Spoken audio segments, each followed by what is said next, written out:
is going on, my homies? There's one undisputed king bait of late summer bass fishing. That's old big squirm or big worm. That's what they used to call me in high school, right? I wonder why.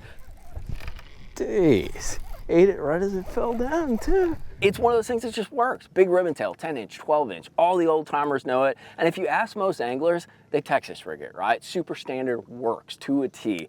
But I like to tinker. I like to play around with things. So what we're gonna do in this video, I wanna show you 3 tried and true methods that are a little bit sneaky to presenting the same thing, but a little bit different. Something we always talk about in the video. Because when it comes down to it, the world heavyweight champion of July, August, even September, is the old big squirm. So if you like dangling your dong a little bit, I think you're gonna enjoy this video. So one of the first ones is super cool, and I've actually crushed them on brush piles back when I was fishing a lot offshore in Florida for the first time. And it's one of those things where it's the same but different. Kind of like this whole concept we always talk about. You don't need to change the world. You don't need to make a new wheel. You just got to put spokes on it, right?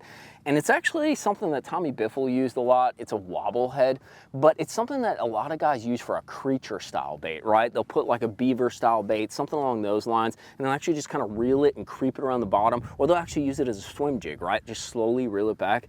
Well, Mikey likes to drag this thing. And what's really cool about it, when it comes down to it, a wobble head is composed of a football style head, and then you have that hook on there. And this one takes a little modding, because what I actually do is I use what's called a gambler wrecking ball. And what that is just that football head. It comes naked and alone, right? Just like I feel sometimes. You can put a split ring on there and actually attach any hook that you want. And thus it enables you to use some big worms on it, such as this, like this big old Yamamoto kind of big straight tail worm, a 10-inch ribbon tail, a 12-inch ribbon tail, whatever style kind of girth worm that you want to put on it. And it runs super clean, right? It has that Texas rig hook on there. You can rig it weedless with that offset shank hook. I put like a 4-aught or a 5-aught. I think that's the Trocar HD worm hook. It's the wide gap one though. I like a little more bite on it because I am using, like I said, like a girthy style worm, but it will run weedless. And one of the beauties of it is it has a lot of free swing and motion to it. Because it's on that split ring,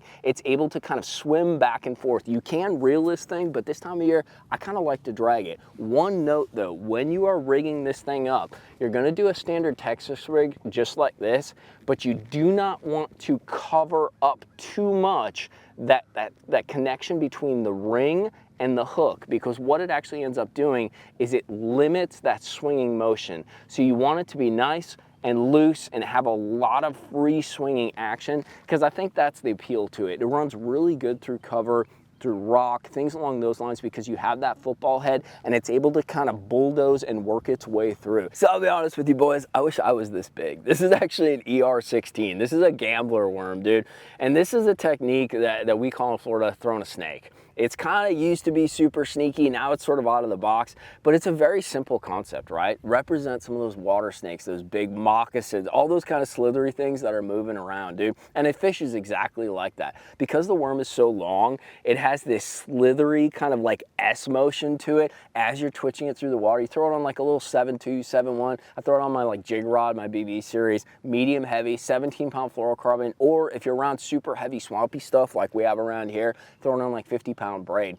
The most interesting part about this technique though is these fish hit it right in the head, dude. You don't have to use a big hook. I actually run like a 4-aught or a 5-aught wide gap just like this, because what actually happens, and I think it's like an evolutionary natural thing, is these fish come up and they go straight for that front portion. And I think it's because they don't want like the snake to kind of wrap around and bite them and things like that, but they actually, you don't miss that many fish and you don't have to let them eat it either. The interesting part too is I don't see a lot of guys doing this outside of Florida. There's water snakes all over the southeast, even up north, dude, and they kind of relate to some of the shallow, swampier vegetation, and it's a great way to fish some of that grass that's not totally topped off, but it's just kind of like sprouts and sprigs, because you're fishing it weightless. There's no weight on this thing, dude. You're just twitching it almost like a spook, but slightly underwater, and it's just slithering through stuff. And because it is that straight kind of like profile, it works through a lot of this cover. So if you really want to like scare your boys, dude, especially if you're up north and want to do something different, the drawing power of this is just like a big glide. But get out a 16-inch worm, like a giant worm, and you don't got to go this big. You can go like 12, 14 inches, but it has to have enough length to do that kind of S slither and just slow twitch that thing on a weightless wide gap hook. This one has been the star for me out on Guntersville this year, and I like it because it's a throwback to some of my OG videos doing a magnet, right? And I basically reimagined my concept of a magnet, and I've been crushing them on Guntersville with it, dude. But I've changed a few things up. So number one, hate to tell you this, you can't get this head anymore. This is a Nichols JT magnet head. It's got that little brush guard on there. It's a circular head with a 90-degree tie. There's something about this in shell and hard spots where it just rolls right, dude. But what I've done is I put in one of these fatty Z's on there. This is a Z-Man bait. It's in that elastic. This is actually peanut butter and jelly. But what's really cool about this is I'm using like a 3/16. It's a little lighter presentation. I'm actually throwing it on like a jerkbait rod. This is a 7-foot medium with 12-pound fluorocarbon. I got a xenon on there. It's like your softer kind of like lighter version bait caster rod. And bro, when they hit it, like it just bows. It's awesome. But it allows me to throw that little bit lighter weight, and this thing is just standing up on the bottom, and I can rock it and make that big tail shake. I can drag it and it's gonna hop through the rocks. It's just been a great alternative to what is a classic bait out here, a classic worm presentation, a big shaky head. And I think they see so much of it that between doing the Ned, making the bait fatter instead of longer, because the girth on this, once again, wish I had that kind of girth, right? It's got a lot of thickness to it. It's not as long as some of the shaky heads traditionally thrown out here when it comes to the worm, but it has a lot of width to it, because really these late summer fish, they're eating big stuff. It's sort of the peak of the year when it comes to bait size. They're eating the biggest stuff July, August, September, going into fall, and then that bait size starts going down. So using like something that either is long and really like long, gigantic, or wider, more chode-like, right?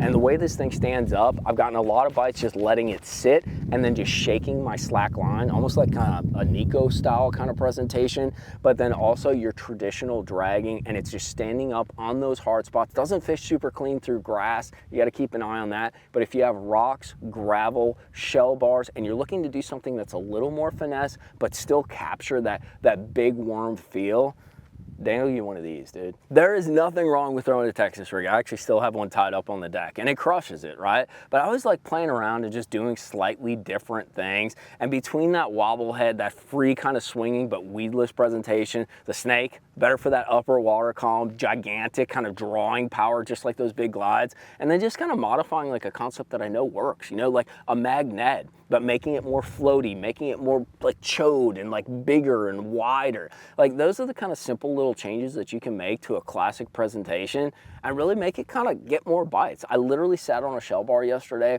and I threw a Texas rig stick bait. Classic, right? Did not get a bite. I picked up that magnet, brought it on through, and I caught 2 4-pounders. So it does make a difference. It's the same thing, but slightly different. Hope you guys enjoyed this video. I'll put links to everything down in the description box at Monster Bass and Tackle Warehouse. I hope you're dangling a dong, dude, because if you aren't, you're missing out on a whole lot of fun and a bunch of rod bows. We're gonna go out there and go catch some fish. I will catch up with you later, boys.